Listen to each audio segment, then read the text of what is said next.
আমাদের জেনারেশনটা যতটাই আধুনিক হয়ে থাকুক না কেন, আমাদের আগের জেনারেশন অর্থাৎ আমাদের মা, শাশুড়ি মা, এদের জেনারেশনটা কিন্তু একটা আলাদাই মাত্রা থাকে। কারণ এরা কিন্তু শুধুমাত্র সংসারের সমস্ত কাজ নিয়েই ভেবে এসছেন।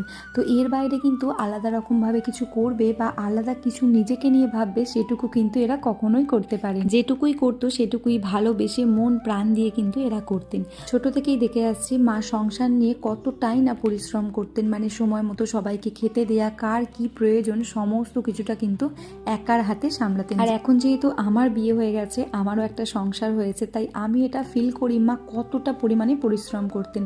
সেরকমই কিন্তু এ বাড়িতেও আমার শাশুড়ি মাকে দেখেছি, মানে উনিও কিন্তু সেম এরকমই, মানে নিজেকে নিয়ে হয়তো কম ভেবেছেন আর এই সংসার নিয়েই বেশি ভেবেছেন। হয়তো এটাই স্বাভাবিক, আগেকার দিনে এরকমই হতো। আমার মা কিন্তু ভীষণ ভালো রান্না করেন, তবে যেহেতু আমি ওখানে থাকি না তাই মায়ের কোনো রেসিপি আমি সেইভাবে দেখাতে পারি না। তবে যেহেতু আমি এখন শ্বশুর বাড়িতে থাকি আর শাশুড়ি মাও কিন্তু ভীষণ ভালো ভালো খাবার বানান, তো সেখান থেকেই দেখা আর এখানে এসেই আমার রান্নাটা শেখা। আর আমার শাশুড়ি মা কিন্তু ভীষণ ভালো পাটিসাপটা বানান, তো তার সেটআপটাই আপনাদের সাথে আজকে শেয়ার করি যে কত সুন্দরভাবে বানায়। আর তার মধ্যে কিন্তু আগেকার দিনের কিছু জিনিসও সে কত যত্ন করে রেখে দিয়েছেন আর সেগুলো দিয়েই কিন্তু বানান। এই যে দেখছেন একটা স্প্যাচুলার মতো সুন্দর জিনিস, যেটাকে দিয়ে ব্যাটারটা চারিপাশে ছড়িয়ে দিল, তো সেটা কিন্তু অন্য কিছু না, এটা তাল পাতা বেশ সুন্দর করে পিস পিস করে কেটে শুকিয়ে যত্ন করে রেখে দিয়েছেন এই ধরনের পিঠে বানানোর জন্য। আর এই যে পুরো পাটিসাপটার প্রিপারেশন অর্থাৎ যেগুলো লাগে সেগুলো কিন্তু একেবারে নিজের হাতে সমস্তটাই করেছে। হয়তো আজকে সন্দেশটা বানাতে পারেননি, তো অন্য দিনে কিন্তু সন্দেশটাও একেবারে বাড়িতে নিজের হাতে বানান। প্লাস যে ঘিটা দিয়ে পাটিসাপটা বানাচ্ছিলেন সেই ঘিটাও কিন্তু একেবারে বাড়িতে নিজের হাতে বানিয়েছেন।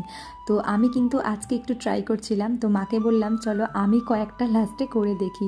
তো মা যেগুলো বানিয়েছে সেগুলো কি সুন্দর হয়েছে, মানে একেবারে সাদা আর কি ভালো হয়েছে। তবে আমি একটু চেষ্টা করছিলাম, যেহেতু আগে কখনো এরকম বানাইনি, তো তার জন্য কিন্তু একটু চেষ্টা করছিলাম। প্রথম একটু জড়িয়ে যাচ্ছিল আর কালারটাও একটু ডিপ হয়ে যাচ্ছিল, তবে তারপরে কিন্তু দুই একটা করার পর মোটামুটি বেশ ভালো লাগছিল আর মনে হচ্ছিল শিখে গেছি।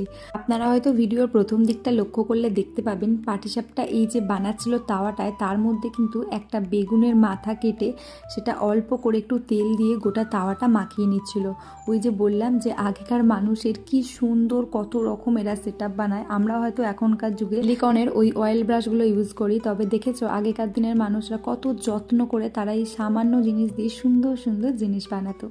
তো ভিডিওটি কেমন লাগলো অবশ্যই জানাবেন, আর এরকম সুন্দর সুন্দর ভিডিও দেখার জন্য কিন্তু অবশ্যই করে চ্যানেলটি সাবস্ক্রাইব করবেন। আজকের মতো টাটা, দেখা হচ্ছে পরের ভিডিওয়।